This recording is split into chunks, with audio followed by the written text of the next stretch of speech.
টুলু মণ্ডল কাণ্ডে জোর কদমে চলছে পুলিশি তদন্ত। উঠে আসছে একের পর এক চাঞ্চল্যকর তথ্য। এবার টুলু মণ্ডল কাণ্ডের নজর পূর্ব বর্ধমানের মঙ্গলকোটে।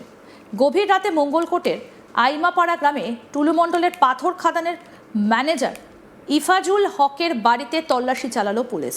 স্থানীয় সূত্রে খবর, পাঁচিল টপকে বাড়িতে প্রবেশ করেন পুলিশ কর্মীরা। দীর্ঘক্ষণ তল্লাশি চালানো হয়। একটা লোহার ট্রাঙ্ক এবং একটা লাল সুটকেসের তালা ভেঙেও তল্লাশি চালায় পুলিশ। তদন্তকারী সূত্রে জানা যাচ্ছে টুলু মণ্ডলের একাধিক ম্যানেজারের খোঁজ মিলেছে।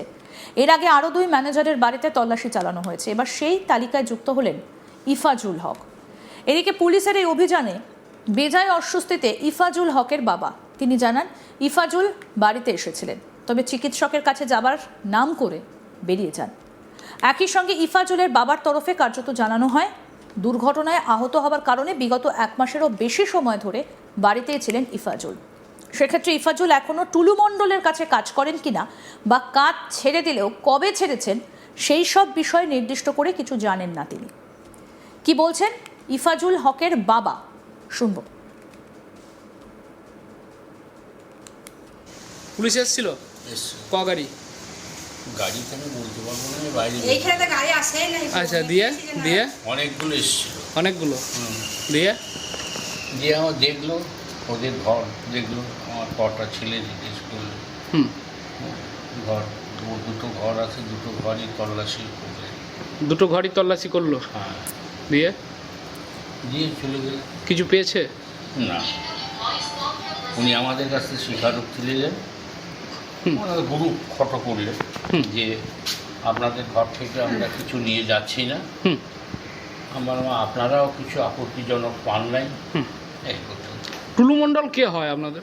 আমার তো হয় না। তাহলে আমার ছেলে ওখানে কাজ করে।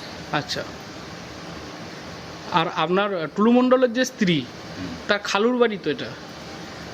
না না, কোন খালুর বাড়ি নয় এটা। আপনার ছেলে কাজ করতো? আমার বেয়ায়ের ও নাতনি। আচ্ছা, আপনার ছেলে ওখানে কাজ করতো? কি নাম আপনার ছেলের? ইফাজুল। ইফাজুল হক। সে কোথায়? সে তো পশু এসছে, এসে কালকে তো বর্ধমানকে একটু ডাক্তার দেখাচ্ছে, যে রাত্রে ফিরে নেয়। এবার সে শিউরি গেছে না অন্য কোথাও গেছে আমার জানা নেই। কত বছর কাজ করেছে আপনার ছেলে? সঠিক তো বলতে পারবো না, তবে আনুমানিক 4-5 বছর তো হবেই। 4-5 বছর। কি কাজ করতো?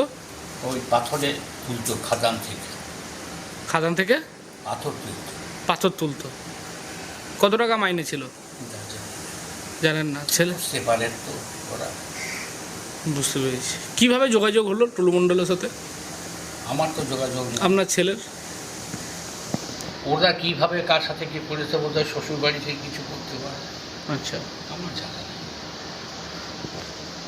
তো টুলু মণ্ডল আসতো এই বাড়িতে? কোনো দিনই আসেনি। কোনো দিনই আসেনি? না। কোনো অনুষ্ঠানে? না। এখন কি ইদানিং কি আপনার ছেলে কি মানে লাস্ট কবে এসেছিল বাড়িতে? পরশু তো। ওখানে কি কাজ ছেড়ে দিয়েছে কবে? তাও অ্যাক্সিডেন্ট করেছে তো। ও অ্যাক্সিডেন্ট করেছে তো, 1 মাসের ওপর বাড়িতে বসে। 1 মাসের ওপর বাড়িতে বসে। আচ্ছা, কেন অ্যাক্সিডেন্ট করেছে তো। আচ্ছা অ্যাক্সিডেন্ট করে পাটা জখম হয়ে গিয়েছিল। আচ্ছা যে ওই আন্ডার ট্রিটমেন্ট ছিল ওই শিবিরেতেই। আচ্ছা। হ্যাঁ, যে সেটাই আবার অন্য শারীরিক অসুবিধা দেখার জন্য বর্ধমান ছিল ডাক্তার দেখানো। দিয়ে দেশে ফিরে নেই। দেশে সে ফেরে নাই? না, দেশে কাল রাত থেকে আসছে না? ডাক্তার দেবকা আসে নাই। পরশু থেকেই আসেনি আপনার ছেলে? তো আপনার ছেলে তো কোনো দোষ করেনি, তাহলে সে কেন আসবে না? তা সেটা তো আমি জানি না। নাকি টুলু মণ্ডলের সঙ্গে যুক্ত ছিল? না না, ও কোন কোন ঘরটা তল্লাশি করেছে? এই ঘটনা। জানা যাচ্ছে এই অভিযানে যৌথভাবে অংশ নেয় মঙ্গলকোট থানার পুলিশ এবং বীরভূম জেলা পুলিশ। ইফাজুলের পরিবারের সদস্যদের দাবি, পুলিশ মূলত ইফাজুলের আনা একটা লাল সুটকেস এবং একটা বড় লোহার ট্রাঙ্কে তল্লাশি করেছে। তবে তল্লাশিতে আদৌ কিছু উদ্ধার হয়েছে কিনা বা হলেও ঠিক কী উদ্ধার হয়েছে সেই বিষয়ে পুলিশের পক্ষ থেকে এখনো পর্যন্ত অফিসিয়ালি কিছু জানানো হয়নি। তবে পরিবারের দাবি, পুলিশের তল্লাশিতে আপত্তিকর বা সন্দেহজনক কোনো জিনিস পাওয়া যায়নি। আমাদের প্রতিনিধি সুজাতা মাহেরা কি প্রতিবেদন তুলে ধরেছেন দেখবো এবার। গভীর রাত্রে মঙ্গলকোটের আইমাপাড়া গ্রামে বীরভূম জেলা পুলিশ এবং মঙ্গলকোট থানার পুলিশ যৌথ অভিযান চালায়। গ্রেপ্তার হওয়া পাথর ব্যবসায়ী টুলু মণ্ডলের ঘনিষ্ঠ সহযোগী তথা তার যে পাথর খাদান রয়েছে সেই পাথর খাদানের ম্যানেজার ইফাজুল হকের বাড়িতেই কিন্তু তল্লাশি অভিযান চলে।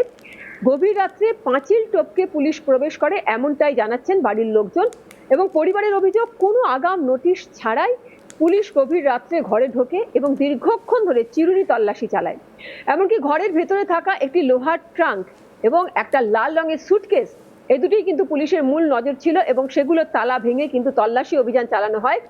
পুলিশ সূত্রে যেটা জানা যাচ্ছে যে গ্রেফতার পাথর ব্যবসায়ী টুলু মণ্ডলের বেআইনি যে আর্থিক লেনদেন রয়েছে ও ব্যবসার যে গোপন নথি রয়েছে তার খোঁজেই কিন্তু এই আচমকা হানা। তবে পুলিশের পক্ষ থেকে এখনো কিন্তু সিজার লিস্ট বা কি উদ্ধার হয়েছে তা আনুষ্ঠানিকভাবে জানানো হয়নি। অন্যদিকে পরিবারের দাবি কোনো সন্দেহজনক জিনিস মেলেনি বাড়ি থেকে। ইফাজুল সকালে চিকিৎসার নাম করে বাড়ি থেকে বেরোনোর পর আর ফেরেনি। তার সম্প্রতি একটি দুর্ঘটনা ঘটেছে এবং তার কারণে তিনি চিকিৎসাধীন রয়েছেন এবং তিনি বর্ধমানে এসেছিলেন চিকিৎসা করানোর জন্য, তারপর থেকে কিন্তু বাড়ি তিনি ফেরেননি। তদন্তকারীদের দাবি টুলু মণ্ডলের বেআইনি পাথর ব্যবসার জাল অনেক দূর বিস্তারিত রয়েছে এবং তার একাধিক ম্যানেজারের খোঁজ মিলেছে। ইফাজুলের আগে আরও 2 জন ম্যানেজারের বাড়িতে কিন্তু তল্লাশি চালিয়েছে পুলিশ। ইফাজুল গত 5 বছর ধরে এই টুলুর মণ্ডলের ম্যানেজার হিসাবে কাজ করছেন। মূলত ইফাজুলের শ্বশুর বাড়ির সূত্রেই কিন্তু আত্মীয়তার একটা সূত্র রয়েছে টুলু মণ্ডলের সাথে, এমনটাই কিন্তু ইফাজুলের বাবা জানাচ্ছেন। তবে ইফাজুল গ্রামের বাড়িতে কমই থাকে, সে শিউরিতেই থাকে এমনটাও কিন্তু তার পরিবার সূত্রে জানা যাচ্ছে। টুলু মণ্ডলের একের পর এক ম্যানেজারের বাড়িতে এই যে পুলিশি হানা আগামী দিনে তদন্তকে কোন দিকে নিয়ে যায় সেটাই কিন্তু এখন দেখার রয়েছে। টুলু মণ্ডল কাণ্ডে এই মুহূর্তে জোর কদমে পুলিশি তদন্ত চলছে, একের পর এক তথ্য উঠে আসছে। এবার নজর পূর্ব বর্ধমানের মঙ্গলকোটে। গভীর রাতে মঙ্গলকোটের আইমাপাড়া গ্রামে টুলু মণ্ডলের পাথর খাদানের ম্যানেজার ইফাজুল হকের বাড়িতে তল্লাশি চালালো পুলিশ। স্থানীয় সূত্রে খবর, পাঁচিল টপকে বাড়িতে প্রবেশ করেন পুলিশ কর্মীরা। দীর্ঘক্ষণ তল্লাশি চালানো হয়। একটা লোহার ট্রাঙ্ক এবং একটা লাল সুটকেসের তালা ভেঙেও তল্লাশি চালায় পুলিশ। তদন্তকারী সূত্রে জানা যাচ্ছে টুলু মণ্ডলের একাধিক ম্যানেজারের খোঁজ মিলেছে। এর আগে আরও 2 ম্যানেজারের বাড়িতে তল্লাশি চালানো হয়েছে। এবার সেই তালিকায় যুক্ত হলেন এই ইফাজুল হক।